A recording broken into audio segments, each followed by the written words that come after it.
அமைச்சர் உதயநிதி ஸ்டாலின் துணை முதலமைச்சர் ஆக உள்ளாரா என செய்தியாளர்கள் கேள்வி எழுப்பியதற்கு விரைவில் எதிர்பாருங்கள் என அமைச்சர் மூர்த்தி தெரிவித்தார். மதுரையில் டோக் பெருமாட்டி கல்லூரியில் மாவட்ட நிர்வாகம் சார்பாக கல்வி கடன் சிறப்பு முகாமை அமைச்சர் மூர்த்தி தொடங்கி வைத்தார். இதனைத் தொடர்ந்து செய்தியாளர்களுக்கு பேட்டியளித்தார். அப்போது அமைச்சர் உதயநிதி ஸ்டாலின் துணை முதலமைச்சர் ஆகப் போவதாக சொல்லி வருவது குறித்து செய்தியாளர்கள் கேள்வி எழுப்பினர். அதற்கு விரைவில் எதிர்பாருங்கள் என கூறிவிட்டு சென்றார்.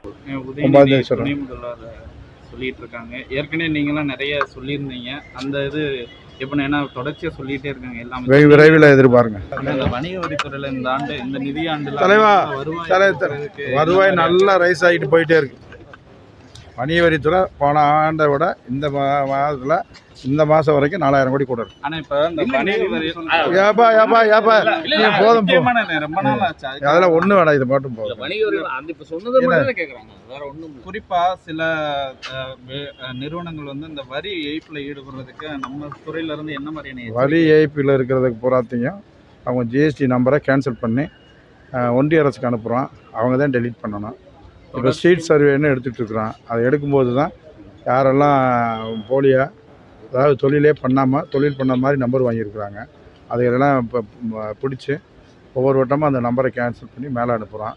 கடந்த ஆண்டை விட இந்த ஆண்டு இப்போவே ஒரு 4000 கோடி ரூபா அதிகமான வருவாய் வந்திருக்கு. இலக்கு எவ்வளோ வச்சுருக்கீங்க? இலக்கு வணிக வரிக்கு துறைக்கு மட்டும் 1,42,000 கோடி, பதிவுத்துறைக்கு 23,000 கோடி போயிட்டுருக்கு.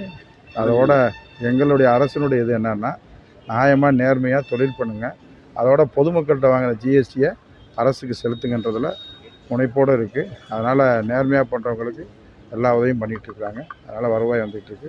இப்போ கல்வி கடனில் தான் முக்கியமாக இருக்கிறோம். கல்வி கடனை நாடாளுமன்ற உறுப்பினர் மாவட்ட ஆட்சித்தலைவரும் இருக்கிறத விட ஒவ்வொரு ஆண்டும் நீங்கள் வங்கியிலேருந்து தொழில் பண்ணுறதுக்கு எந்த அளவுக்கு கடன் கொடுக்குறீங்களோ அதில் 1% ஏழை எளிய மாணவர்கள் படிப்பதற்கு நீங்கள் கல்வி கடனை நிறையா கொடுங்கன்னு சொல்லியிருக்கிறோம்.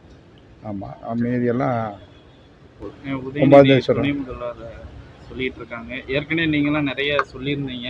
அந்த இது எப்படின்னா தொடர்ச்சியாக சொல்லிகிட்டே இருக்காங்க. எல்லாமே விரைவில் எதிர்பாருங்க. செய்திகளை உடனுக்குடனும் துல்லியமாகவும் தெரிந்து கொள்ள சப்ஸ்கிரைப் பண்ணுங்க.